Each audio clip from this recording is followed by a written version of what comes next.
여러분, 우리는 지난 시간에 창세기 22장,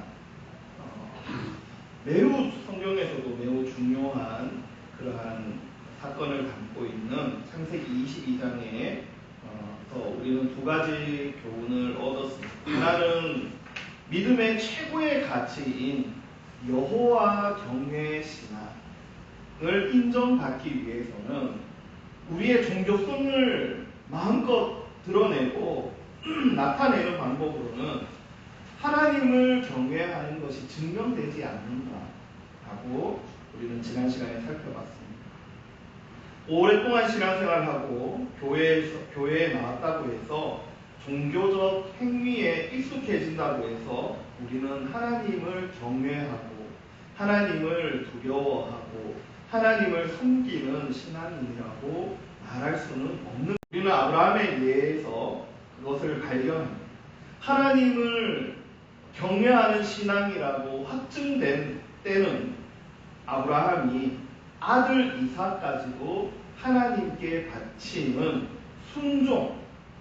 순종할 때에 하나님의 사자로부터 인정받은 것이 바로 네가 여호와를 경외하는 것을 내가 알았다라고 말합니다.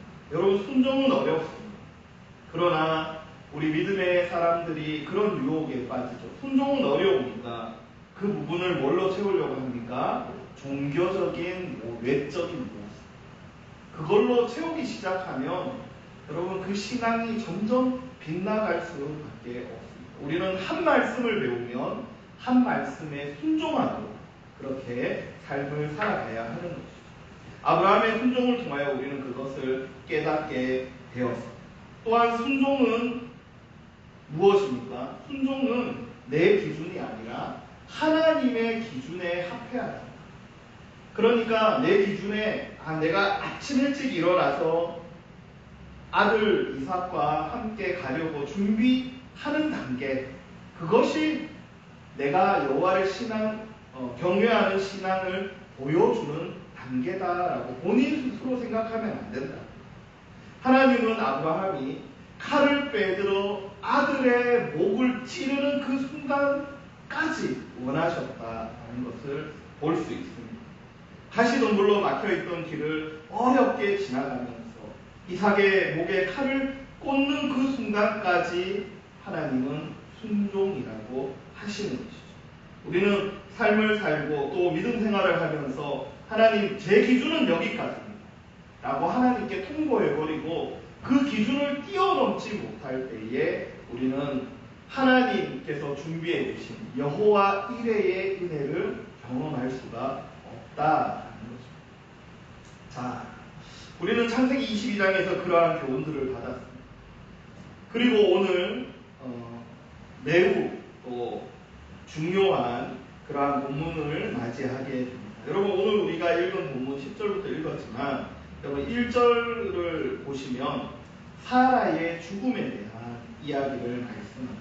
오늘 본문은 아브라함의 배우자이고 또 신앙의 동력자인 사라가 하나님의 부름을 받아 세상을 떠나는 이야기를 하고 있습니다. 우리는 여기서 우리 인생은 누구나 다 마지막이 있다는 것을 인정해야 됩니다. 이것을 인정하는 사람, 믿는 사람은 준비합니다. 무엇을 준비합니까? 영원을 준비하며 살아가는 것이죠. 여러분, 마태복음 25장에 보면 미련한 5 처녀와 슬기로운 5 처녀가 등장합니다. 예수님의 예화죠. 예수님께서 그렇게 얘기합니다. 슬기로운 5 처녀와 그리고 미련한 5 처녀가 있는데, 슬기로운 5 처녀는 등에 불을 붙일 수 있는 기름을 늘 준비했던 사람. 여기에 핵심은 준비입니다. 무엇을 준비합니까? 미래를 준비하고 나의 인생의 다음을 준비하는 것. 처녀의 인생의 다음은 뭡니까? 신랑을 맞아서 결혼해서 그 삶을 새롭게 이끌어가는 것이죠. 그런데 미련한 5 처녀는 신랑을 맞이할 등의 기름을 준비하지 못했습니다.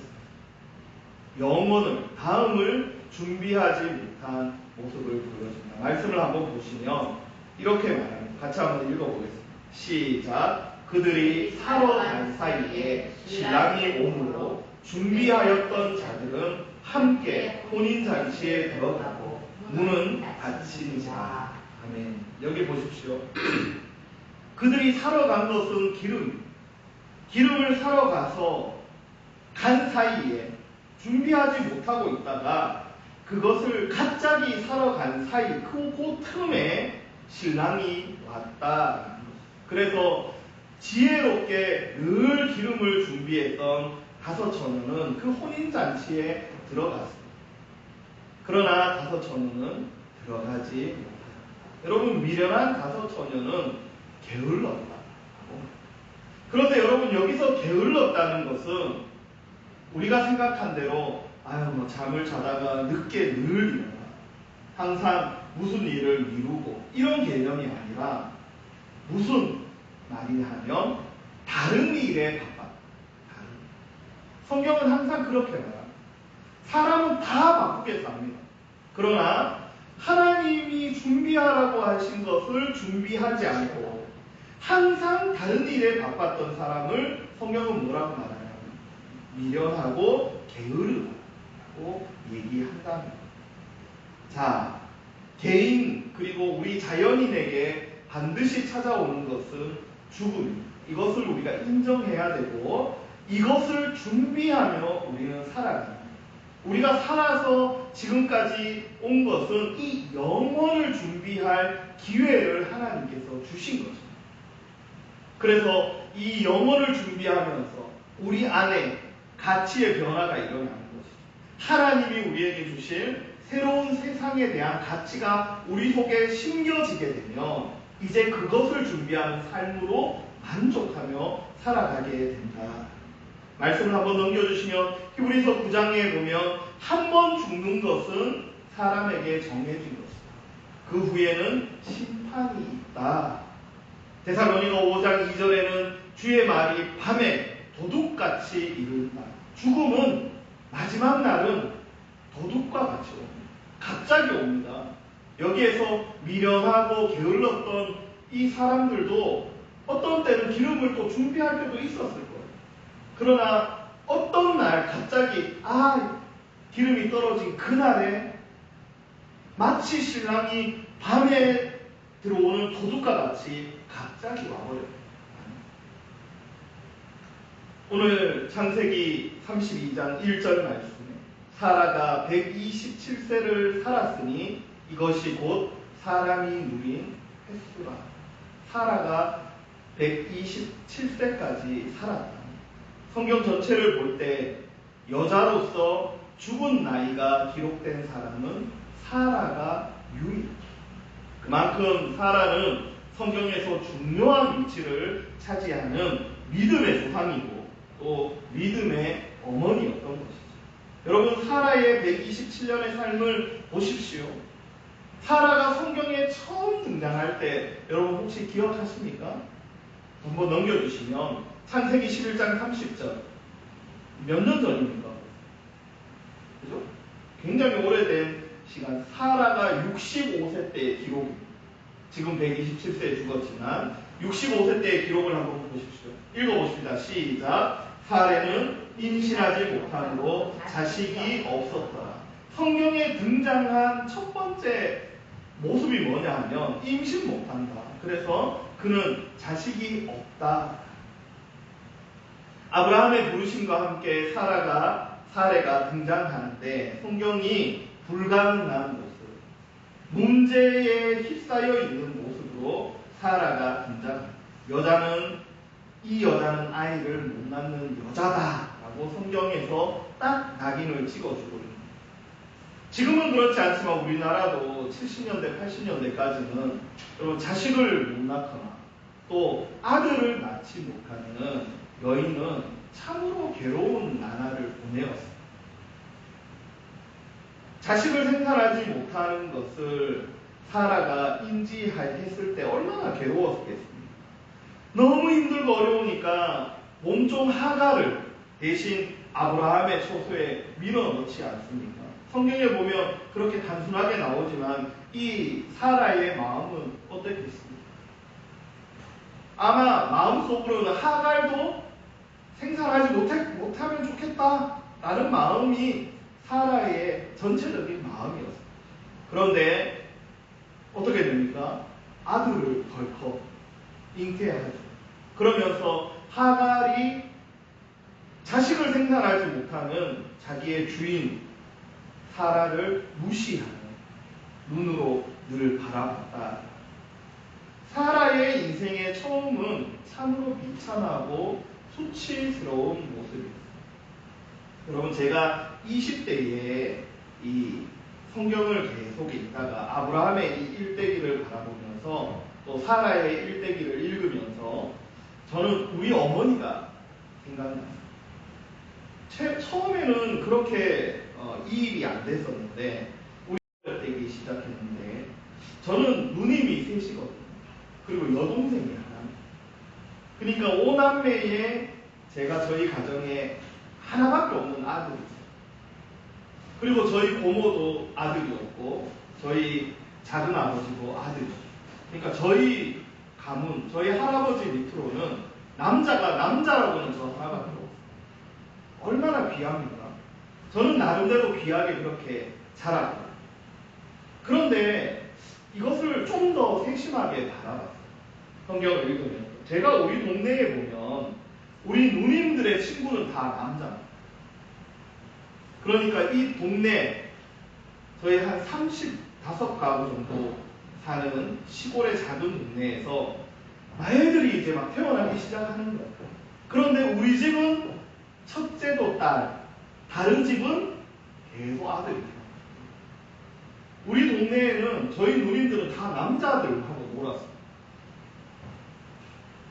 둘째 누님이 태어날 때도 다른 집에는 계속 아들이에요. 같은 누님. 셋째 누님이 태어날 때도 제일 많이 태어났어요. 3명이나 태어났어요. 우리 동네에. 남자들이 3명이나 태어났어요.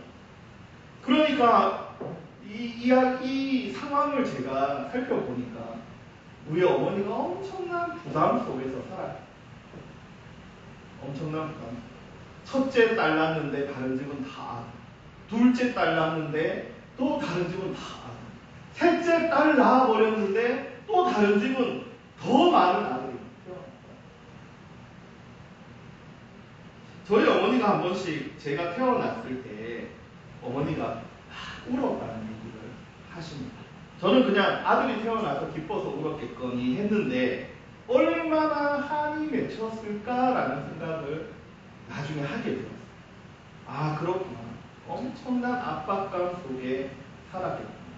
그런데 제가 태어남으로 말미암아 저희 어머니가 드디어 그런 압박과 서름에서 구원받은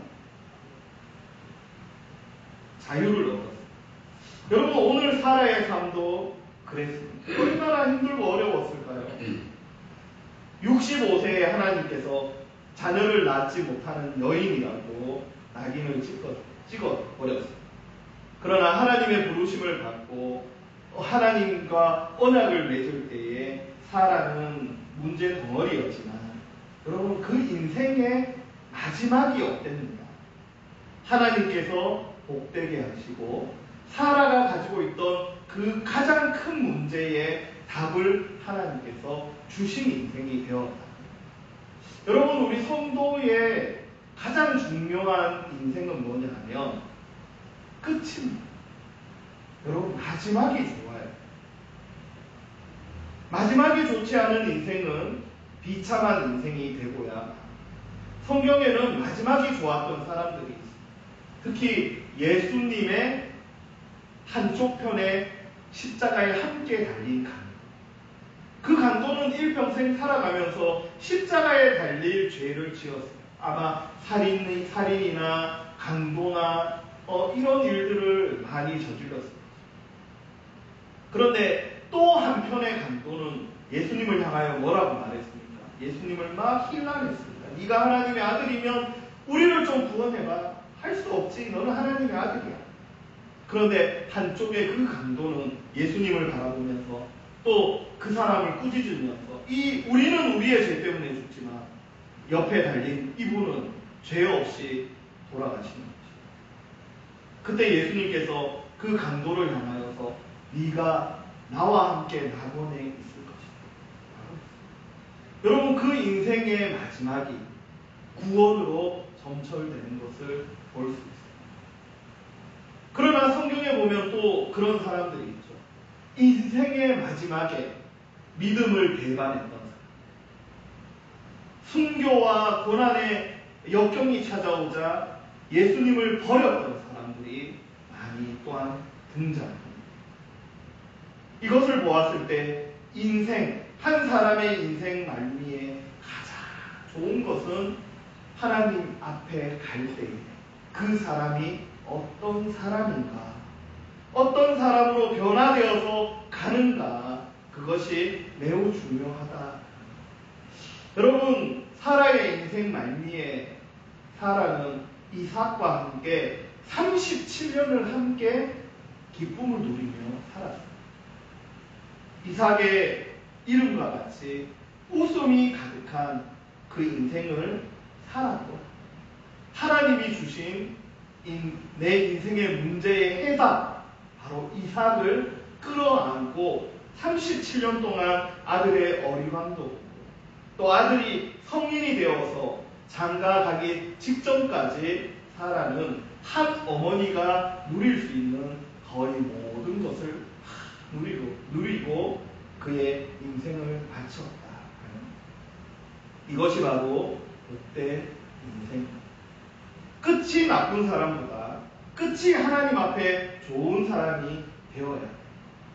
우리 인생에 하나님을 만나고 예수님을 만나는 것, 이것이 우리 인생의 가장 큰 복이 되어야 하는 거죠. 오늘 성경에 이렇게 말씀하니 2절 말씀을 여러분 한번 보십시오. 사라가 가나안 땅 헤브론 곧 기럇 아르바에서 죽음에. 여러분, 한글 성경에는 생략이 되어져 있지만 가나안 앞에 이 영어 성경으로 뭐뭐 안에 라는 뜻을 가진 히브리어 베가 가나안 앞에 그리고 헤브론 앞에 기록이 되어져 있습니다. 이건 무슨 말이냐? 사라가 가나안 안에 헤브론 안에서 죽었다.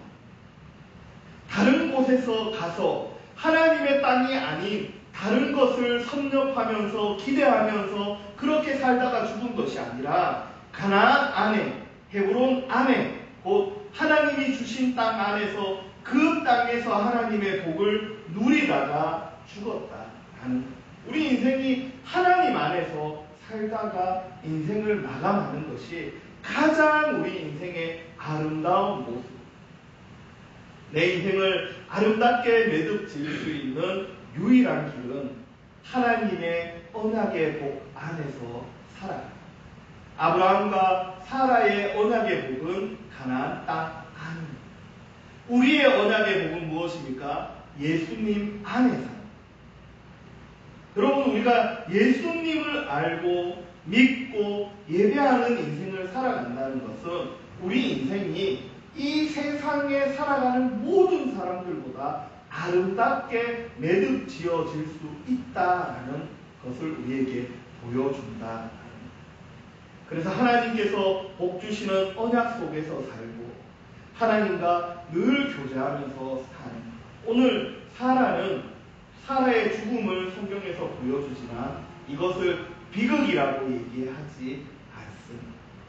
자, 사라는 죽었어.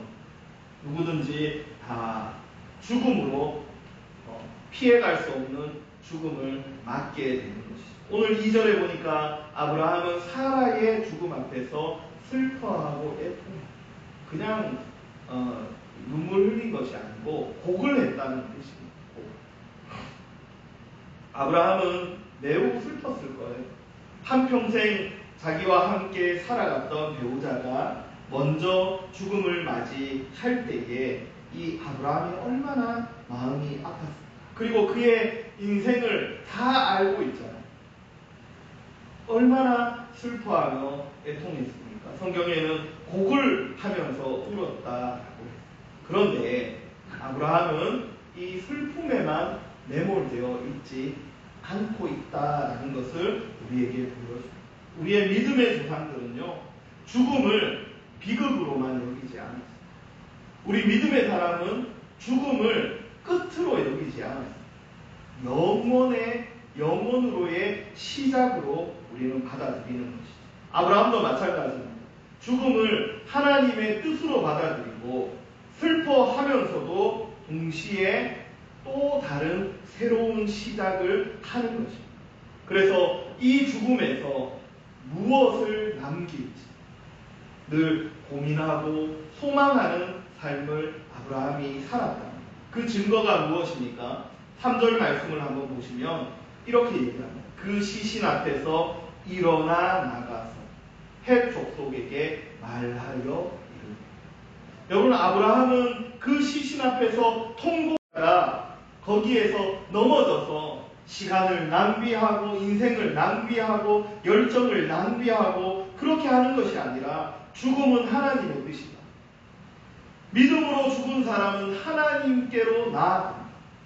이것이 잠깐의 이별로서 나에게 아픔을 주지만 이것은 하나님의 뜻이고 섭리이다 라는 것을 아브라함은 잘 알았습니다. 그래서 그 시신 앞에서 다음을 어떻게 해야 되는지 그는 기도했고 곰곰이 생각했습니다. 때로는 가족의 죽음 앞에서 여러분 함몰되어서 오랫동안 우울증이나 이런 것에 빠져서 헤어나오지 못하는 사람들을 봅니다. 사람뿐 아니라 요즘에는 자신이 기르던 개가 죽었을 때 계속해서 매년 추모하고 막 그런 사람들도 있습니다. 물론 이별은 누구에게나 다 아픔이 있습니다. 그러나 그것 때문에 지금의 삶이 지장받으면 안 된다. 저는 어떤 사람은 자기가 기르던 개가 죽어서 매년 추모를 하고 또 그것 때문에 우울증 병이 실제로 와서 목사님한테 막 신방을 받는데 매년 그래요. 잠깐 그런 것은 우리는 다 이해를 하지만 그러나 계속 우울증과 중병에 시달리는 모습들을 간혹 보게 됩니다. 그것이 반려견이나 또 내가 사랑하던 어떤 사람이 될 수도 있는 거죠. 그런데 오늘 아브라함의 시신 앞에서 일어섰다라고 성경은 말하고 있습니다. 죽음이라는 이 거대한 사건을 통해서 하나님께서 뭘 하실까? 나는 이제 무엇을 하나님 앞에서 해야 될까라는 것을 생각했다. 아브라함은 사라의 죽음으로 인하여 그곳이 또 그곳에 하나님이 주실 언약의 땅을 소유해야 한다라는 것에 결론에 이르렀다. 오늘 우리가 읽지는 않았지만 8절 9절을 한번 읽어보도록 하겠습니다. 8절 9절 시작. 그들에게 말하여 이르되 나로 나의 죽은 자를 내 앞에서 내어다가 장사하게 하는 일이 당신들의 뜻일진데 내 말을 듣고 나를 위하여 소알의 아들 헤브론에게 구하여 그가 그의 밤머리에 있는 그의 막벨라 굴을 내게 주도록 하되 충분한 대가를 받고 그 굴을 내게 주어 당신들 중에서 매장할 소유지가 되게 하기를 원하노라. 자, 아브라함은 시신 앞에서 벌떡 일어났습니다. 그리고 자기가 해야 될 일을 분명하게 알았습니다. 그는 그곳의 족장이었던 소알의 아들 에브론에게 달려갔습니다. 그리고 얘기합니다. 내 죽은 자를 장사할 수 있는 막벨라 굴을 나에게 팔아라 라고 얘기합니다. 여러분, 이스라엘 사람들은 무덤이 가족 무덤입니다. 우리는 산에 각각 분봉을 세우지만 이스라엘 사람들은 동굴을 하나 팝니다. 그리고 거기에 아버지도 거기에 묻히고 어머니도 거기에 묻히고 나도 거기에 묻히고 내 후손들도 거기에 묻힙니다. 그래서 죽은 시신을 동굴 안에 이렇게 눕혀놓으면 시간이 지나면 다 으스러지고 뼈 가루가 다 되어버립니다. 그러면 빗자루 갖고 와서 뒤로 싹 쓸어버립니다. 그러면 그 다음에 죽는 사람이 거기에 또 눕게 되는 거죠. 성경에 보면 죽은 사람을 표현하는 방법 중에 조상에게로 돌아갔다라는 표현들이 굉장히 많습니다. 그게 바로 그러한 행위를 우리가 형상화해서 말하기 때문입니다. 그래서 굴을 사기를 원하는 것이죠. 여러분, 에브론이 이 아브라함의 요구 앞에서 어떻게 반응하느냐? 3번에 걸쳐서 뭐라고 얘기하냐면, 아유, 막벨라 굴, 당신이 우리와 산 세월이 얼만데 그런 요구를 합니까? 돈 안 받습니다. 내가 공짜로 이 굴 사용할 수 있도록 해줄 테니까 얼마든지 사용하십시오. 에브론이 3번이나 그렇게 얘기해요. 여러분 6절을 보십시오. 이렇게 얘기합니다. 내 주여 들으소서. 당신은 우리 가운데 하나님이 세우신 지도자이시니. 여러분 아브라함이 얼마나 잘 살았는지 알겠죠? 이 나그네가 되어서 그 땅에 살고 있음에도, 자기 땅 하나 없이 살고 있음에도 사람들에게 어떻게 평가받고 있느냐? 하나님이 세우신 지도자다, 당신. 그러니까 뭐라고 얘기합니까? 6절 하반절에 당신의 죽은 자를 장사함을 금할 자가 없습니다. 마음대로 하십시오. 11절을 보십시오. 내 주여 그리 마시고 내 말을 들으소서. 내가 그 밭을 당신에게 드리고 그 속의 굴도 내가 당신에게. 여러분 굴만 달려고 했는데 굴과 딸려져 있었던 밭까지 주겠다. 15절을 보십시오. 내 주여 내 말을 들으소서. 땅값은 사실 400세겔이지만 그것이 나와 당신 사이에 무슨 소용이 문제가 됩니까? 당신의 죽은 자를 장사해 주십시오. 그러니까 아브라함은 그 땅에서 잘 살았어요. 믿음으로 잘 살았어요. 그래서 이 주인이 뭐라고 얘기하느냐? 땅을 얼마든지 공짜로 내가 대여해 줄 테니까 쓰시라. 그런데 아브라함은 그 땅을 공짜로 받지 않습니다. 기어코 돈을 주고 거래 문서를 남깁니다. 그리고 자기 땅으로 확정하는 것을 오늘 볼 수 있습니다. 17절, 특히 우리 18절을 보면 성문에 들어온 모든 헷 족속이 보는 데서 아브라함의 소유로 확정됩니다. 여러분 만약 여러분이라면 어떻게 하실 것 같아요? 내가 뭐가 필요한데 공짜로 주겠다는 거. 우리가 가끔씩 이 공짜로 주는 것에 대해서 우리가 그렇게 받아들일 때 있어요. 하나님이 주시나 보다. 그런데 그렇지 않을 때가 있어요. 오늘 아브라함은요, 시신 앞에서 슬퍼하면서도 하나님의 뜻을 구할 때 그는 오늘 기필코 이 내 아내 사라의 죽음을 통하여서 반드시 이곳에 땅을 사야겠다. 내 땅을 만들어야 되겠구나 라고 그는 생각하였습니다. 그래서 아브라함은 땅을 돈으로 주고 정확한 돈을 주고 그 땅을 구입하려고 하였습니다. 여러분 왜 그렇습니까? 공짜로 받을 수도 있어요. 그것이 하나님의 은혜일 수도 있습니다. 그런데 아브라함은 다른 의미로서 그 땅을 분명하게 사야 된다라는 필요성을 가지고 있었습니다. 왜 그렇습니까? 그것은 하나님께서 지금까지 아브라함에게 해주셨던 말씀을 아브라함은 똑똑하게 기억하고 있었고, 하나님은 자신의 말씀을 반드시 지키는 분이심을 아브라함은 믿었기 때문에, 그래서 아브라함은 지금 이곳에 땅을 사고 확실한 아브라함의 소유로 만들어야 되는 이유를 깨달았다. 그 이유가 무엇이냐? 말씀을 한번 넘겨주십시오.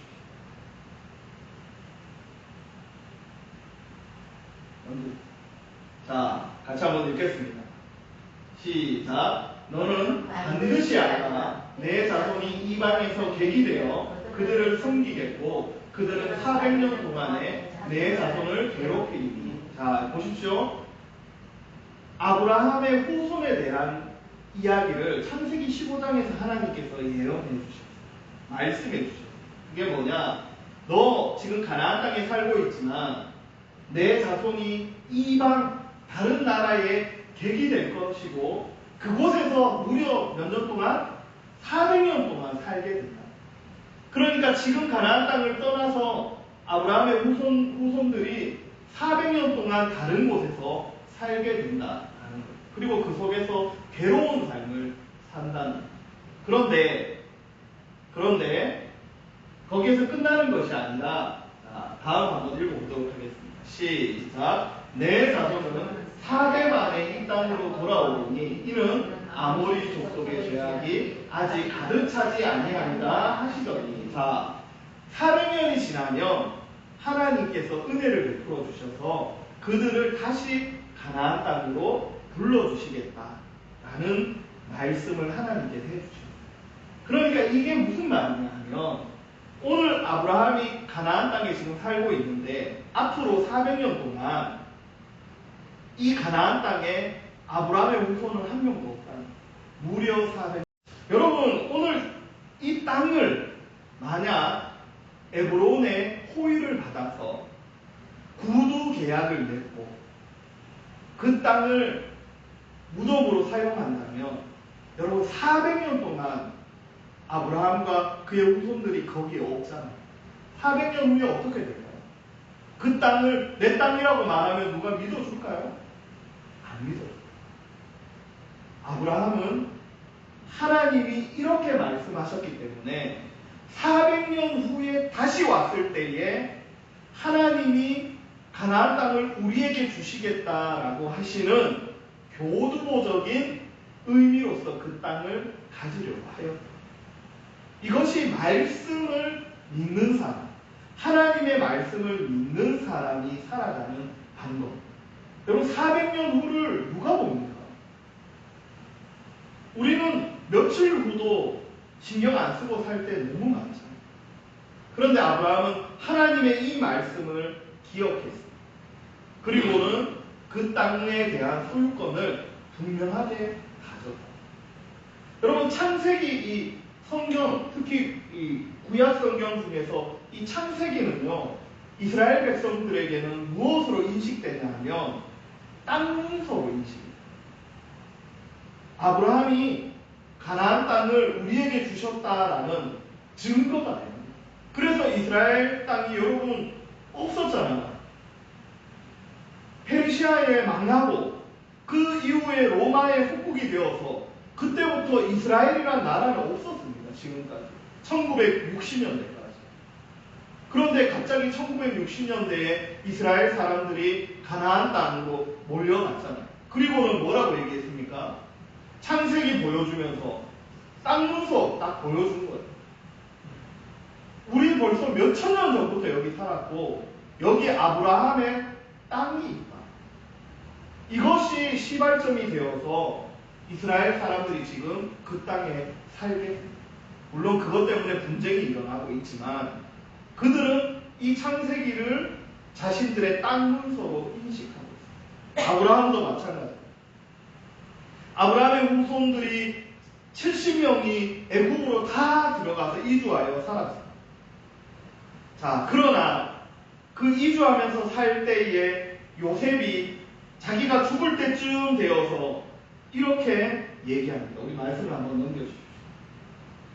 같이 한번 읽겠습니다. 시작. 요셉이 그의 형제들에게 이르되 나는 죽을 것이나 하나님이 당신들을 돌보시고 당신들을 이 땅에서 인도하여 내사 아브라함과 이삭과 야곱에게 명령하신 땅에 이르게 하시리라 하고, 요셉이 또 이스라엘 자손에게 맹세시켜 이르기를 하나님이 반드시 당신들을 돌보시리니 당신들은 여기서 내 해골을 메고 올라가겠다 하라 하였더라. 요셉이라는 믿음의 사람이 아브라함의 증손자. 이 사람도 뭐라고 얘기하느냐?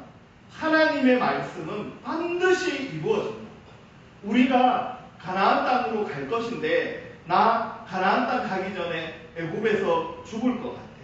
내가 애굽에서 이제 죽게 되면 나를 애굽 땅에 묻지 말고 어디에 묻으라는 거예요? 가족 노예에 묻으라. 그러니까 내 해골을 가지고 있다가 땅에 묻지 말고 나중에 하나님이 너희들을 이끌어 가실 때에 나도 내 해골도 좀 데리고 가. 그리고 어디로 가라는 거예요? 막벨라 굴에 묻어라.